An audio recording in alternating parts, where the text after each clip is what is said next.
Welcome to The Analysis. I'm Greg Wilpert.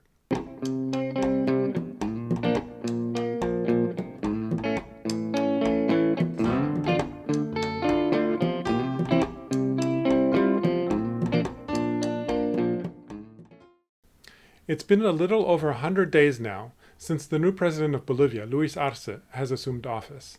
Arce took over following a harrowing year, during which the far-right president, Janine Áñez, had managed to oust longtime leftist President Evo Morales from office. In November 2019, with the help of Bolivia's military, its police, and the Organization of American States. Luis Arce, who was finance minister under Evo Morales, managed to win last October's presidential election with 55% of the vote. Since then, he has had to deal with a complicated situation, fending off Bolivia's far right, as well as coping with the COVID pandemic and a severe economic crisis. Just how well has Arce managed to do this, and what has brought Bolivia to where it is now? Joining me to discuss these issues is Nicole Fabricant. Nicole is Associate Professor of Anthropology at the University of Maryland in Towson and a frequent contributor on Bolivia to NACLA, Jacobin, and other publications. Also, she's the author of the book Mobilizing Bolivia's Displaced, Indigenous Politics and the Struggle Over Land. Thanks for being here today, Nicole. Thanks, Gregory. It's great to be in conversation with you. So let's start with what's perhaps the more urgent concern in Bolivia at the moment, the pandemic. Bolivia was hit fairly hard, just as most of Latin America. Give us a brief idea as to what Arce has had to deal with when he took office and what he's done since then with regard to managing the pandemic. Sure. So the pandemic, as you said, had hit Bolivia pretty hard in the months of March, April, May, June, straight through the summer. And Janine Áñez's government really, in so many ways, failed to deal with this public health crisis, but also the twinning economic crisis. So we had these interlocking crises mounting at the same time. So Arce came in with, and really his election and incredible landslide was a real shock to a lot of us from the global north, expecting that it would be a much closer, given the polarization of the country, outcome. So I think there was a lot of just shock and excitement and celebration that there was this new iteration of Mas, and he came in right away trying to figure out what the best solutions to the COVID-19 crisis would be, while at the same time not locking down economic sort of means of, everyday production and life, because that had come to a stall, right, during the crisis. So right away, they were sort of solidifying the first major COVID-19 vaccine deal. I think 20% of the population was like the goal initially for Arce. And so there were a lot of this first kind of Sputnik 5 doses that arrived in late January. And we're still seeing spikes, though, all over Santa Cruz right now, which is the agro-industrial capital in a region where I've worked pretty closely. And so that seems to be the hotbed and the epicenter right now of the COVID-19 crisis. And recently, healthcare workers actually started a strike. What's that all about? Yeah, so I'm trying to get a better sense too, not being on the ground in Bolivia. I'm just reading from afar. However, there has been a lot of resistance, to sort of the healthcare system in terms of like under Morales, fears of a more socialized system, fears of Cuban doctors and like taking jobs away from Bolivian doctors. And a lot of that was going on when I was physically in Bolivia around 2008 to 2010 or so. And a lot of that was just middle class white doctors that never went to indigenous communities, did not treat the working classes or the poor, kind of resisting this broader trope of a communist invasion, right? I don't think the more recent healthcare strikes were like linked in any way, although I'm trying to understand this resurgence of a second round of Moss and whether or not there's fears, right, around what kind of universal or socialized medicine could look like, in terms of, obviously they have an incredibly privatized healthcare system similar to the United States. But to me, it seemed like a lot of it was opposition or just concern around COVID-19, right? And people feeling like, especially essential workers, under an enormous amount of pressure, feeling like there were these impositions around strict lockdowns and it was preventing, care around the clock. So I don't know exactly, who was behind some of the healthcare demonstrations, but it seems like the majority of it was happening in Santa Cruz, and it was geared towards the regional government. And healthcare workers just seem like they're kind of fed up, and a lot of it has to do just with, same kinds of issues I think that nurses and some of the frontline healthcare workers are dealing with, right? Lack of resources, underpaid around the clock, trying to get people, protected. So I don't necessarily see the link between the broader kind of rightist movement and some of the healthcare worker strikes. I just think under the pandemic, there's an enormous amount of stress and pressure for healthcare workers right now. Hmm. Now, just as everywhere else, Bolivia, of course, has had its economy suffer quite a bit because of the pandemic. Now, how has this affected the economy, and to what extent, and how has Arce tried to address the economic crisis? Yeah, those are great questions. I mean, I think the big issue with Arce taking office was, one, really rethinking what the MOS program would look like, right? So there were severe limitations under Morales of what MOS represented. And I think there's been extensive commentary on that. I mean, he depended upon the extractive industry essentially, right, in order to redistribute some portion of gas money, of other, big kind of non-renewable fossil fuel industries. And then that became kind of the means to do some of the redistributive work and the social programming. But there has been grave criticism around the extent to which that extractive model wreaks havoc, right, upon the environment, particularly gas. In the Chaco region and some of the lowland areas, the extent to which indigenous communal rights are no longer kind of enshrined, right, by the Constitution, because he passed the new Constitution, and there were all kinds of ways in which indigenous people for the first time really felt like they were a part of this state. However, lots of fractures, right, occurred along the way. So despite the growth under Morales with a commodity boom and like really feeling as though he was able to renegotiate gas deals, it was far from a total nationalization. I just want to be clear. Like, I think the administration came forward with really radical plans around land redistribution, which never occurred, scaled back very quickly. I was actually in the region during that period where the right-wing landowners were resisting. And very quickly it became only state-owned lands that were redistributed, and never managed to fully nationalize. So just a portion, right, of the revenue was then redistributed. So Arce is coming in during the COVID-19 crisis, but also during a moment where they're experiencing economic crisis and possibly not the same moment a commodity boom. So what will this mean for Bolivia is the big question, right? Now, he is an economist, so, he comes in and he did say from the start, there's no way we're going to be able to do this without austerity politics. So we have already heard him talking about, and it's interesting because while he has reneged on like the IMF loan, and we can talk about that, he also is saying like the only way to do this is going to be through austerity, and probably continuing with the same extractive model. Like, there's all sorts of now ideas about lithium, which is pretty common, I would say, discursive point for folks in the North and in the South. Like, what will these new lithium horizons look like?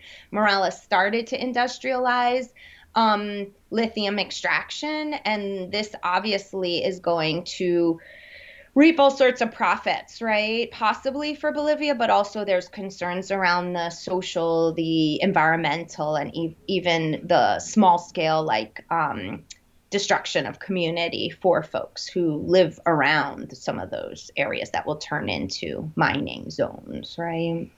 So I think it's up in the air still, what, exactly his economic policy, but already there's certainly probably going to be all kinds of deals as well with the agro-industrial elites, which is another big and booming business in Santa Cruz linked to Brazil. So continuation of probably large scale soy production, monocultures, which also comes with deforestation and exacerbates some of the everyday environmental and climatic concerns. So he's in a very difficult predicament. Right, and you mentioned the IMF loan. Arce returned it to the IMF, the $340 million recently. That actually was received by or requested by Janine Áñez, the previous president. So why is Arce returning it already? Yeah, I think it's really interesting and being celebrated, obviously, right, by the left internationally. So I think Agnes came in as the interim president in the wake of this coup, right, a US backed coup. And right away, as an interim president, everyone was in shock that she was moving to privatize industries, taking out loans, assuming a space of power that had not rightly been given to her. So I think there was a lot of shock and ripple just around the kinds of economic decisions and choices she was making. I think Arce did it in part as symbolic, right? But I think in part it's also a political economic strategy to kind of say, look, we know that IMF loans come with strings attached to it, right? We know that the $340 million loan is essentially going to tie us into debt and dependency with the United States and a broader like imperial force. And I think he just wanted to do it to basically be able to say, Bolivia under Mas will remain sovereign, right? Or to whatever extent. I mean, I'm very critical of the public discourses, but this is an action, right? Returning that money is much more than a discourse. I think we saw a lot of this under Morales, this kind of disjunct between a public face, a discourse of equality, redistribution, dignified, sovereign, free, and then the praxis of extractive industries or the praxis of pitting indigenous communities against one another. So I think this truly is a kind of new beginning for Mas, and it's an opportunity for Arce to really do things differently, right? To not just say Bolivia will be sovereign and we are a majority indigenous nation, but to actually begin to follow through, right, on certain kinds of promises. So I see it as both symbolic, like we will break from Agnes and the coup, but we also are beginning to pave out a path forward for Bolivia. Mhm. Yeah, now, after this 1 year coup government, which basically ran from November 2019 to November 2020, the far right managed to not only overthrow Evo Morales, but as you mentioned, uh, to actually implement all kinds of elements of its program, even though Agnes was supposed to be an interim president. Now, Arce has, as a result, I would say, it seems, has had to deal with basically an emboldened right, which continues to claim that there was fraud in the November 2020 election. Now, how has Arce actually managed to deal with or manage this far right, and how dangerous is it, or does it Mhm. remain, for his ability to govern? Yeah, I think you're absolutely right. It was interesting being in the United States and watching Bolivia, our elections in Bolivia, and this back and forth, right, between an incredibly emboldened right in the United States and the same kinds of tactics and attempts to say that there was fraud in our own elections, and fears, right? Fully so, right, of left thinkers, intellectuals, and organizers around like, could we see some kind of coup in the United States? So I do think that this is a right in Bolivia that is to be feared, for many reasons, right? I mean, I did a lot of work when I was there studying the right and trying to trace, because I think it's very important for left thinkers to understand like how the right organizes strategically and what are the transnational connections, right? So they have arms and legs and tentacles that extend way beyond Bolivia to Brazil. And some of, what I found when I was like digging around was even money flowing from like Heritage Fund and some of the big US right think tanks, right? So there's certainly a US, obviously, Brazil, kind of southern cone, Argentina, and Bolivia right. And there are intellectual spaces for the right. Like I tried to penetrate some of those spaces to understand like what their ideological base was and where it stemmed from. And actually, in Bolivia, it absolutely comes from Nazi Germany. It was a lot of families that came to Santa Cruz during that particular period in time, and it's been around for a very long time. So, I mean, I think it's been fomenting, right? Over the years, we are seeing certainly new ebbs and flows of the right, but I must say that since the 50s, really, and 60s, the Unión Juvenil Cruceñista, which is the paramilitary arm of the Civic Committee, and they're armed and they are ideologically reading some of the same kinds of things that young Nazis read, essentially. And that's scary. Like, that is very scary. And they're connected to the Civic Committee, which is the governing kind of body in Santa Cruz. And so you have all these agribusiness elites and gas interests that are the public face of the right, which is the economic side. And then you have the brute arm of violence, which is the paramilitary side. So I don't want to undermine what is possible, right? And I've seen it. I've seen the violence. I've seen the demarcation of territory. It's incredibly anti-indigenous. The ideology is about like white supremacy, essentially, like a form of whiteness that is tied directly to European blood, right? So the ways in which they defend territory is through beating up indigenous people, threatening indigenous people, displacing indigenous people in Santa Cruz. Some of my indigenous landless organizer friends would not even traverse the center of the city for fears of these young kids beating them. So Santa Cruz racially, right, socioeconomically is incredibly divided. And I think Arce is well aware of what he was coming into. I think Morales was too, to a certain extent. I think some of Morales's sort of shortfalls were that he began to create political allegiances with some of these agribusiness elites who are the public face, right? The economic side. And that weakened his ability to essentially hold strong on some of the more radical reforms. Arce is coming in knowing he came in out of a violent coup, right? Knowing that the right has grown beyond Santa Cruz. So we have these right-wing groups now in Cochabamba that are, pretty actively involved in these motorcycle gang type things. We have a right, obviously, in La Paz. And it's a complicated right because it's not just the face of the Camba. It's also sometimes middle-class paseños, right? And so that's the climate, I think, in which Arce came to power. And he very much realizes that this could undermine potentially. It's an unstable, right, grounds in which he stands upon. So I don't think he's willing to compromise right away, right? I haven't seen the same sort of negotiations and people entering into his administration yet that were, still there's lots of time for that to happen and to occur. But I think Santa Cruz, again, is this world unto itself, and maybe Cochabamba, where there's opposition movements growing. People are continuing to claim fraud. A lot of it is performative, right? Just politics, these explosive kind of demonstrations. But that does too undermine, it's a polarized country, right? So to what extent does he hold the same economic and political power that the regional elites do. It's the same scenario Morales came into in 2007 and 8, right? Which is that it's incredibly hard, I think, to be in a position where you're ruling for some and others are saying you're not our leader. Like, Mm. we will align with the regionalists.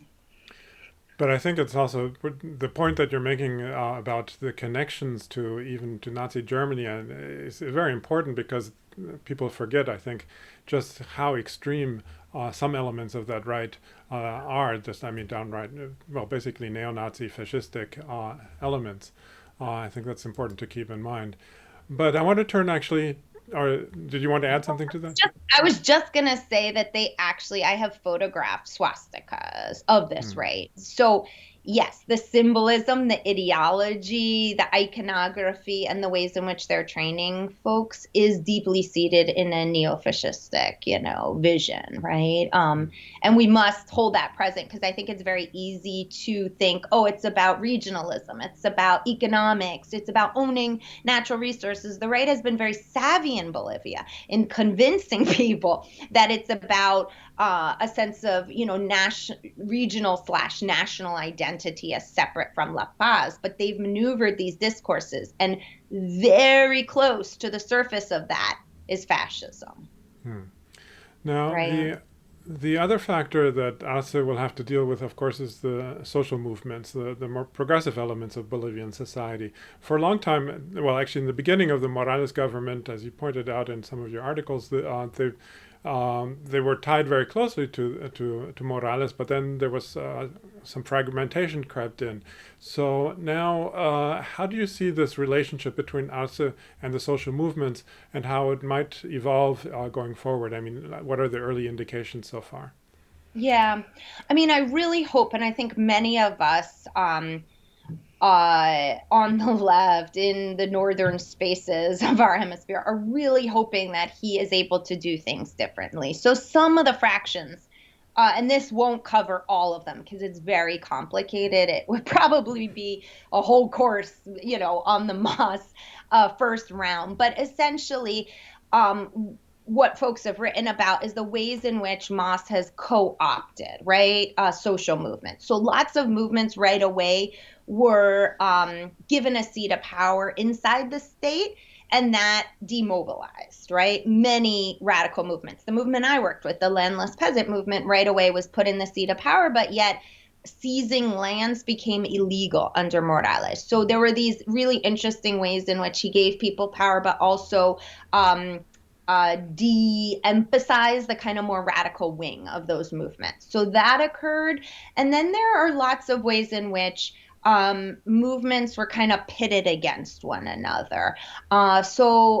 One big break with some of the lowland movements was the Tipney struggle. And I've written about this, but this was a massive highway, right, that Morales was supporting, where lowland indigenous movements were really opposed. And it written into the Constitution was that no new development project could occur without consultation by and for indigenous people that might be affected or impacted.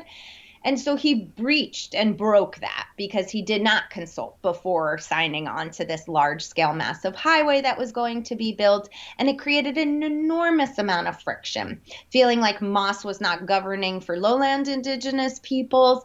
There were marches from the lowlands to the highlands. Morales actually used the arm of the state and violence to quell some of the resistance, which personally I think is incredibly problematic for someone who is defined as like a social movement state. If you are a state of social movements, you don't use violence to quell people who are protesting peacefully, right? Especially when they feel the impact will be directly affecting their children, their grandchildren who live on these lands. So I think that broke up a lot of the pacts, right, that had existed between the highlands and the lowlands in terms of indigenous rights and sovereignty around land. And many felt from that moment forward, like, and this is where the right also co opted many of the indigenous lowlanders into their we will do it better. We won't, it's just this like political pawn, like playing each other off of one another. So you have that. And then you also have the failure essentially of Morales to really create a cadre within the Mas regime. So there was no leadership development. There was no participatory democracy, really. Like, if you are a social movement state, then decisions are made collectively. You figure out how to do this in a participatory fashion. But there was a lot of protagonism and egocentrism. And so all of that was a huge downfall from social movements, right? Looking at what the Morales administration had become and feeling as though this was not what they voted in, right? This was not the vision that they necessarily had. So I think Arce is coming into it knowing that all these fractures exist, knowing full well that many movements were co-opted, were placed right in the seat of power, but not given necessarily the structural supports necessary to make the kinds of changes. And so far, I think that's going to be his greatest challenge. It's like how to bring some of these movements together, how to create a much more like holistic vision, right, across race and ethnic divides and territorial divides. What is the kind of political future, right, that Arce sees for Mas in this second round, and how will he actually work alongside with, right, even make decisions that might be informed by the grassroots. Like, that's the real challenge for this new generation of left leaders, and I'm hoping they do it differently. I'm hoping they can shed the egotistical like protagonism and the machista caudillista politics and really see that there could be a vision based upon what some of the grassroots and social movements are demanding that they could embolden, right, and push forward. So it's yet to be seen, but I think some good signs are that he is meeting with social movements. He's incredibly, at least he seems like he is not allowing right now Morales to be part of his administration, which I think personally is a pretty good sign. Like, we're going to split from that generation and try to do it differently. So from what I've seen, he's really struggling right now to figure out what some of these rifts are and how he begins to mend these deep wounds, right? Well, actually, just one last point. I mean, the last point that you made begs the question: well, what will be Morales' role in the future of Bolivia if he's not going to be participating in the government, which is kind of what, of course, what his opponents and Arce's opponents were always claiming, that he was going to be like the lead figure or something like that, but that's clearly not the case. So what role do you think he will be playing? I mean, it's really interesting. I've thought a lot about this question recently because we have seen Morales back, right? So he fled during the coup and he was living for a long period of time in Argentina and protected. And then once Arce won, there was a lot coming from Morales, right? Internationally, like tweets, social media, just congratulating Arce, really excited about this next iteration of Mas. Returns to Bolivia, I guess like maybe a month after, really, right? The inauguration. And then he has been very much sort of celebrated by particular movements and folks who have continued to support him. So you see him very publicly, right? As a figure that is now even almost a martyr revealed by certain communities. I don't want to say that, Bolivia is incredibly polarized. Certain folks feel very differently about Morales's presence right now. And then he did get COVID, right? So he was in all these negotiations and, sort of political spaces with social movements. And then he contracted COVID because it was pretty obvious he was not wearing a mask in any of the photos I ever saw of Morales. And he battled that for like 2 weeks. And now I think he's on the mend. Arce has said he will not have a formal place in his administration. However, I find it hard to believe that he's not an advisor. And I think that's what's going on, right? Is perhaps there are these they're very strategic around not having Morales in the seat of power and not a public face of Mas through this next iteration. But I do think he still has these deep connections, right, to the political party and to social movements. And so obviously, I'm sure there's backstage kind of negotiations going on. The question is like, what's Morales gonna do, right? Like, what's the next phase of Morales's life? I don't know. Like, does he go back to the Chapare? I'm not sure, right? Does he begin to think of a new political career for himself? It's hard to say at this point. But I guess, like, time will tell how much he will be embedded in this new generation of Mas. As far as I could see, Arce really wants a clean break as a public facing. He's going to make the decisions. He's going to put this new administration together. And I think probably in order to mend some of these wounds, that's a good sign. So we'll see where Morales goes. I know he also has plans for like all sorts of economic deals. So he might just be industrializing, coca production. I don't know. He might be back in the Chaparral with some business deals that he started while he was in the seat of power. So we'll see what happens to Morales. But it is an interesting time in Bolivia right now. And I feel like the left can learn so many lessons. Like if we're open, if we're willing to learn, and this is the hard thing, in all honesty, is that oftentimes there's a very dichotomous view of Bolivia, right? It's like either you supported Morales or you didn't, and people don't want to get into the nuance, particularly people who haven't lived for long periods of time in Bolivia. If you have, you understand the nuance and the complexity, and you're willing to lean into those tensions. But I think it's a failure of the left to not lean into those tensions unless we truly look at these past 14 years as an experiment, right? Like Morales did do incredible things for the country. There were tremendous economic benefits, growth, indigenous rights, women's rights. However, there were detriments. And we need to look closely and seriously at some of that. And where have we failed? Acknowledge it, right? Like where have we not mapped out a much more radical agenda? How do we learn from that, do it differently, and create a much more participatory left, right? A state that actually is in constant conversation with movements, not one that kind of co-ops and utilizes movements, right? How can we begin to create a cadre and leadership that would live on from generation to generation? Unless we really struggle with that, I just feel like we're going to continue to make these same kinds of mistakes. And I would hate to see that happen again in Bolivia. Because, right, my Jacobin article was about Bolivia being the hope, like this radical hope.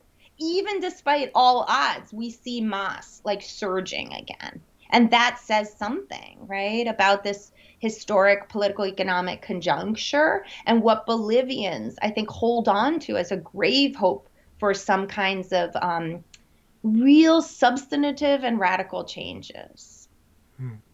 Okay, well, I think this is an excellent point to conclude on. Yeah. And maybe we'll come, I hope we'll come back again sometime soon to continue the conversation and the analysis, actually, of what the left can learn from what happened in Bolivia. But anyway, thanks so much, Nicole, for having joined me today. Thank you, Gregory. It was great talking to you. And I really look forward to hearing from some of the viewers and thinking about possibilities, right, for collaborations in the future. So best of luck. Thanks, Gregory. Thanks. So I was speaking to Nicole Fabricant, Associate Professor of Anthropology at the University of Maryland Towson. And thank you to our listeners and viewers for tuning in to The Analysis. Please don't forget to support our work by heading to theanalysis.news website to make a donation.